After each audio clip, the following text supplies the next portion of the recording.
the Washington family's Night of Truth. The night was meant to be a celebration. Marcus Washington, 42 years old and recently promoted to commander in the Navy SEALs, had booked a table at one of Charleston's finest restaurants, Hartwell's, after 17 years of Service 6 deployments across the world. This evening was his chance to finally sit down, not in combat gear, not under the weight of command, but with his family enjoying peace and pride. His wife, Dr. Aliliana Washington, had taken time she rarely spared. As chief of pediatric surgery, her hours belonged to the hospital to children in need. But tonight, her elegant dress shimmered softly under the lights, her hand tucked into Marcus's arm as their daughter, Zoe, and son Jaden followed closely. Zoe, 16, graceful and observant, wore a simple blue dress that mirrored her mother's elegance. Jaden, just 12, shifted uncomfortably in his first real tie, but his wide smile showed his excitement. They arrived early, as Aliliana always insisted, only to be met by a hostess whose plastered smile faltered the moment she read their name. Reservation. She repeated, "I'm sorry, I don't see you here." Marcus showed his phone. The confirmation was clear. The hostess barely glanced before dismissing it. "That table is reserved for special guests." And just like that, a white couple stepped in behind them. "Mr. and Mrs. Carmichael, your table is ready." The words were honey sweet, the smile genuine this time. They were led to a prime spot by the window without so much as a reservation. Marcus breathed deeply. In training, he had learned to keep steady under fire. Tonight, he summoned that same discipline, though the battlefield was different. "I'd like to speak with the manager," he said calmly. 5 tense minutes later, the manager arrived. With a reluctant wave of his hand, he escorted the Washingtons to a cramped table by the kitchen doors. Marcus noticed the empty tables, 7 of them, better suited, waiting. He felt Aliliana squeeze his hand. Their silent pact was clear. Not tonight, not in front of the children. But the evening refused to settle. Diners whispered. Service lagged. Minutes ticked into 20 before water arrived. When Jaden nervously knocked his glass over, the water spread across the tablecloth. Before Marcus could comfort him, a man at a nearby table sneered loud.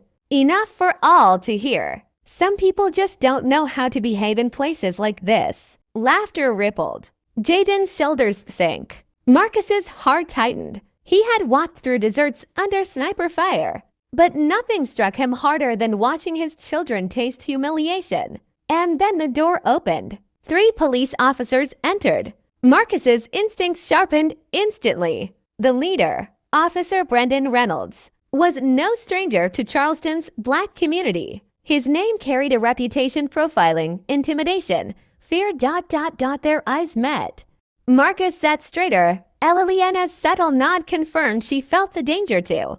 The officers cut through the restaurant like predators who already knew their prey. Diners hushed, phones lifted discreetly, recording. Marcus placed his hands flat on the table, visible, deliberate. Experience had taught him this precaution. "Good evening, folks," Reynolds said, voice dipped in false courtesy. "We've had complaints of a disturbance here." Marcus's jaw tightened. "We've been sitting quietly, officer." "My son spilled some water, but that hardly qualifies as a disturbance." Reynolds smirked, louder now so the room could hear. "According to management, you've been causing problems, possible trespassing." The lie burned. Aliliana rose, her professional voice sharp as a scalpel. "We had a confirmed reservation." "We've been nothing but patient. This is harassment." Reynolds waved her words aside. "Ma'am, I'm speaking with him." A waitress appeared suddenly, one who had ignored them earlier. "They've been difficult since they arrived," she declared, complaining, disrupting others. Marcus's muscles coiled. He saw the real estate developer across the room, Walter Blakely, watching with quiet satisfaction. Marcus understood. This wasn't chance. It was coordination. "Identification," Reynolds demanded, hand resting near his holster. Marcus moved slowly. "May I ask why?" For a spilled glass of water. He handed over his license. Zoe quietly lifted her phone, recording. Officer Jameson reached to stop her. Marcus intervened. She has every right to record. Jameson froze, uncertain. But Officer Brooks, hand tight on her weapon, leaned closer.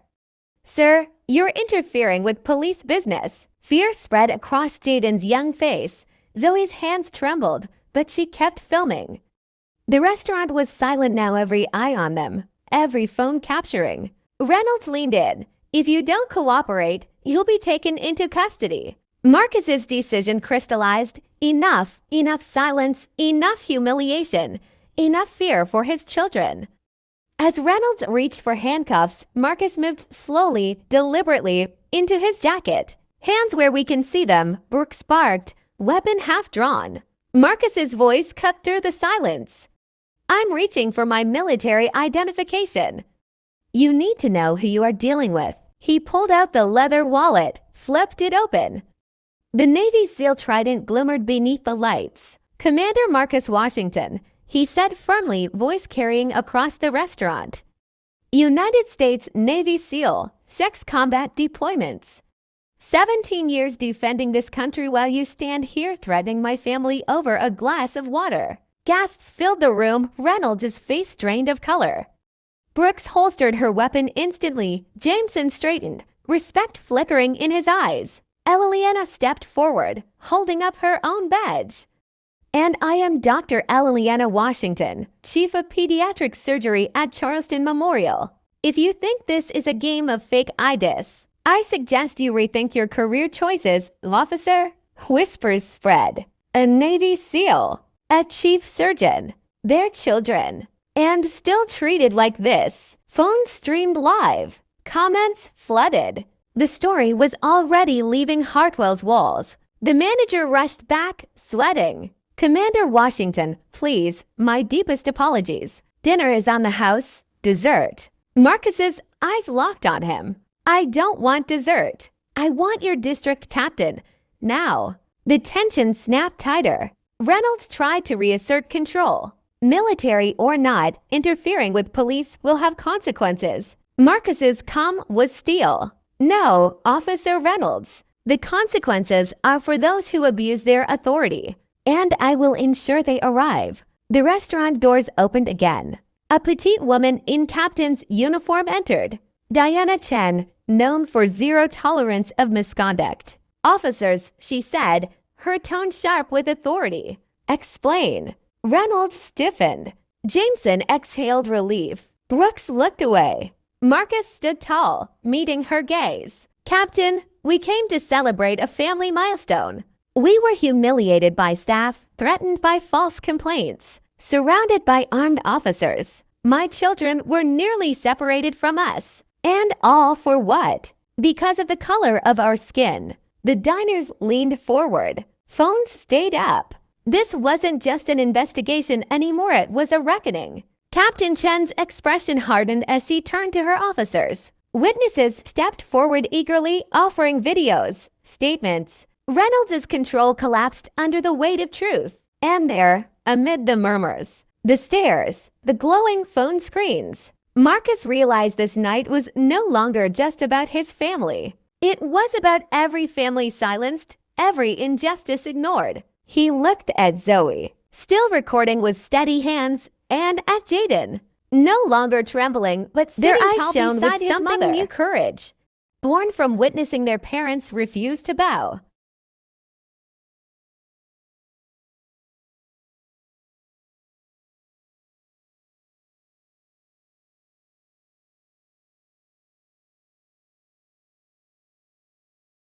Marcus's voice rose, clear and unwavering. I want badge numbers, all 3. And I want the name of whoever made that false complaint. This ends here with accountability. Silence answered him.